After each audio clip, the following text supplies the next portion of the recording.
環球大戰線深入世界最前線，全球各地的觀眾朋友，大家好，我是葉思敏。今天節目會特別來關心到的議題，包括了伊朗在此刻擊落了美國軍機嗎？這是來自於伊朗的最新說法。美國此刻則是急喊要延長停火。美軍另外一方面面臨的問題是非常的燒錢哦，燒到現在他們在軍事的訓練上面都得暫時喊停了。另外的問題就是彈藥掏空，爆脆弱視窗。今天就這些議題，我們會一起來做關心。首先歡迎我們的在場來賓，清華大學講座教授張延廷将軍。思敏好，大家好。台大哲學系教授苑舉正老師。思敏好，各位觀眾朋友大家好。陸軍退役少將厲正傑將軍。思敏好，各位觀眾大家好。好，觀眾朋友，今天記得幫我們把影片按讚，謝謝觀眾朋友。昨天有非常多的留言湧入，今天呢，希望在本周的最後一天，周五，大家也持續的跟我們做更多的互動。在留言區可以寫下思敏我在哪一個城市收看，那我會親自的來做回復。記得了，也會寫下熱推這2個字，然後呢，看到熱推鍵，記得幫我們按下熱推，讓我們的影片持續的推播出去。今天每一站是3個火線話題，等一下我們會請來賓來特別幫我們做解析，包括就是最新消息，伊朗的這個報復攻勢，在昨天的深夜突然間傳出了巨大的爆炸聲響，現在呢是直接點名美軍擊落了美軍的軍機，這是來自於伊朗的最新說法。中東現在是已經瀕臨全面開戰了嗎？美伊有沒有可能接下來為了一次的誤判，直接引爆失控大戰，把波灣也拖進戰火當中呢？這是第一個問題。第二件事情，我們來看到美軍在這場戰爭打到現在的戰損，其實統計光是38天內，竟然是狂燒了上千枚的戰斧巡弋飛彈，數百枚的薩德飛彈。庫存說要到2030年後才可能補得回來。全球美軍最強的全球神話是不是已經被伊朗給狠狠打破了呢？第三點事情，我們來看到的是，美國一邊說他要停火，但是一邊對伊朗持續的加大制裁，這到底是戰略的施壓，還是其實呢，美國已經打到了彈藥見底，財政也失血，現在只能自己找台階下呢？今天就這些議題，我們會一起來做關心。要趕快來看到的是，伊朗對於美軍的報復行動其實遠遠沒有結束。最新消息來看到的是在伊朗南部的布什爾省突然間傳出的巨大的爆炸聲響。伊朗媒體最新報道了，他說呢，因為防空系統攔截了敵對的飛行器，來自於伊朗的地方官員直接說了，這個被擊落的就是一架美國的軍機。真的是這樣嗎？來自於美國的最新說法說，所有的美軍空中資產都已經清點過了，我們並沒有飛機遭到擊落。現在雙方可以說是各說各話。事實上，我們觀察到伊朗近期態度真的是非常的強硬哦。在這一起爆炸事件發生之前，其實呢，革命衛隊才公開了一個最新的反擊畫面，直接使用的是短程固體燃料彈道飛彈鎖定美軍基地來進行報復。怎麼看這一波行動？是所謂的伊朗所謂的這個敵對飛行器，如果不是美軍的，那到底會是誰的呢？中東會不會進入準戰爭的狀態？厲將軍怎麼看？首先我覺得不管是美軍的中央司令部，或者是伊朗媒體的說法，其實雙方有一些落差，有一些灰色地帶。美軍說我們的軍機沒有被擊落，那伊朗說我擊落的是一個飛行器。那第一個就是說我們要提出的疑問是說，如果你美軍的軍機沒有被擊落，我是相信了，因為如果說一架軍機被擊落，那是茲事體大，那不可能媒體還會遮掩，中央司令部也不太可能說是掩蓋不報道哈。可是會不會是其他國家的？我講的其他國家，譬如說是以色列啦，或者是阿聯酋啦，我們知道阿聯酋也有對這個伊朗發動類似的攻擊，空中攻擊。曾經這個包括到阿聯酋的這種無人機哈，這個也是中方所制的無人機，在伊朗被擊落，也曾經發生過類似這種事情哈，所以會不會是別的國家？第二個不見得是軍機哈，有沒有可能是這個美軍現在也有一款這個仿制見證者136的這種無人機？那會不會像這種自殺型的攻擊機在這個伊朗上空被伊朗所擊落，這種可能性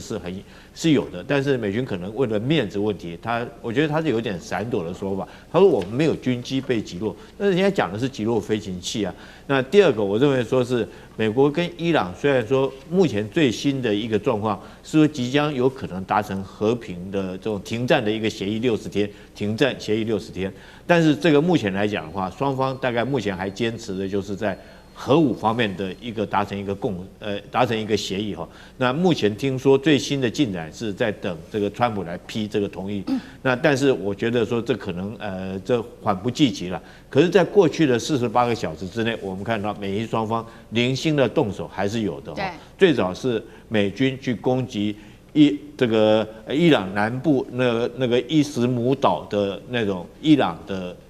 軍事基地，那美軍的說法是說我自衛反擊，那自衛反擊代表說他可能是看到伊朗的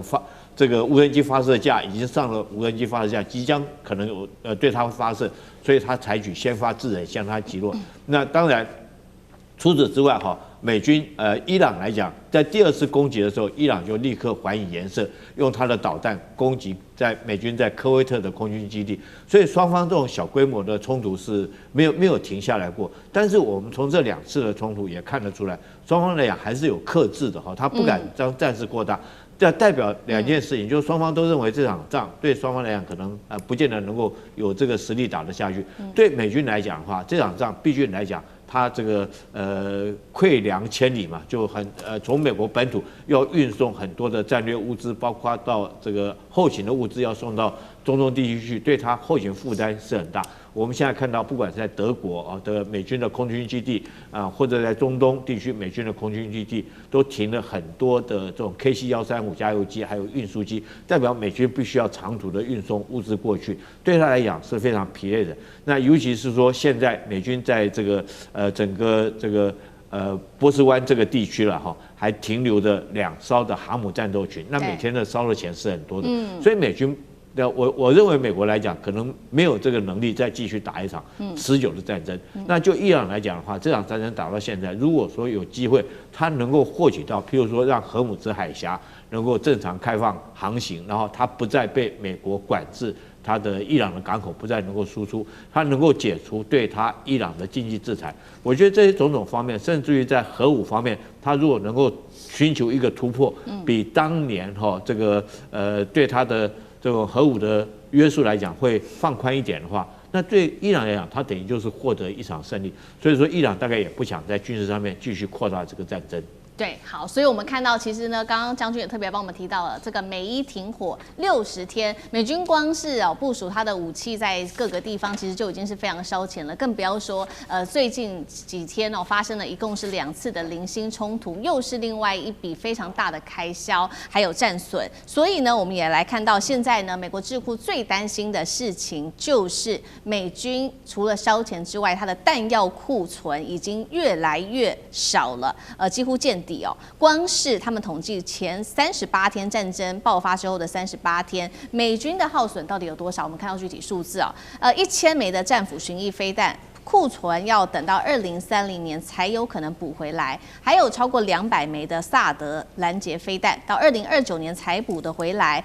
報告直接說了，美軍現在已經出現長達數年的彈藥脆弱期，在庫存恢復之前，恐怕很難應對其他地區的衝突了。CNN 也爆料說呢，這個燒錢的不只是美軍的彈藥而已，其實也拖垮了美國的日常運作。CNN 直接說了，迫使美軍現在部分的訓練得取消，還有一些裝備延長這個維修，也緊急的向國會來追加預算。但是呢，我們看到預算沒有加成就算了，現在位在德州的美國陸軍第3軍訓練的預算更是直接大砍了2.92億美元，這包括當中有軍醫的一些訓練、飛行的訓練、新兵的訓練。現在是全面的大縮水，38天就打成這樣了，接下來還有可能繼續打下去嗎？張將軍怎麼看？因為美國現在是它的彈藥消耗快，但是生產速度慢，所以它補的就會慢。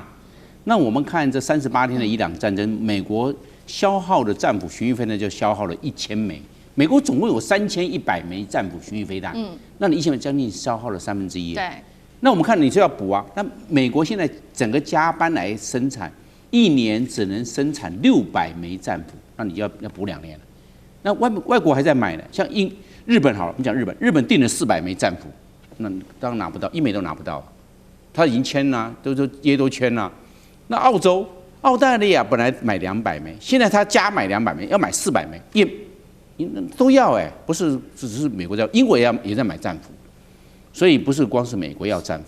那換句話說，他要供應到其他海外，那其他錢都付了，還拿不到貨，是問題在這個地方，所以是變成了供不应求，是美國目前軍工的狀況，而且現在知道這個中國大陸把稀土抓在手上，你的原料還受限，你要生產戰斧，那你要看你原料夠不夠啊，不是你的生產線夠不夠啊，是個問題。那我們另外看薩德系統，現在，它這一次總共消耗的這個薩德系統就是大概200枚，但是我們看看呢，薩德系統它年產量就100枚，96枚嘛，就是100枚嘛，它現在已經加班生產，全生產全推动，一年生產400枚，增加4倍哦，是這樣子哦，這是我講的是薩德反彈系統。那這一次我們知道，在伊朗戰爭，伊朗打的是不對稱作戰，它用的是無人機，用的是巡弋飛彈。還有地對地的導彈，那你要不要去攔？一攔，如果是攔導彈的話，2到3枚去，那你一下子消耗好快哦。那你攔截無人機，那你更虧。無人機一下才100萬台幣，35000塊美金嘛。但是一個薩德飛彈的反彈飛彈是300萬美金到400，是到100倍那非常貴的。这個你100換1塊啊，你這怎麼玩下去啊？所以美國在這一方面就是在不對稱戰爭，他們沒有很精打的細算，造成他目前供不應求的狀況。那現在我們看美軍到底狀況怎麼樣？美軍這一次沒有成功是在哪裡？美軍如果要贏2件事，第一個是奪鈾跟毀鈾，把這個濃縮鈾奪掉，要不然把它毀掉、炸掉、稀釋掉、炸掉，沒有啊，奪鈾失敗，毀鈾也沒有啊，是不是？那第二個，你如果一輸一贏的話，好，那打通荷姆斯海峽，派1艘飛彈巡洋艦、2艘飛彈驅逐艦擺在荷姆斯海峽，誰敢扣留任何這個不放行這些船只的話，我就打誰。不敢，到現在為止都沒有。美國軍隊不能去，因為怕有無人機飽和攻擊，水下有水雷，水下有伊朗的小型的迷你潛艦，可以打2枚魚雷出來。他在這方面是有所拘謹。他好，那這個2枚沒辦法打通海峽，也沒辦法奪鈾毀鈾。那看看奪島戰有沒有，地面戰有沒有，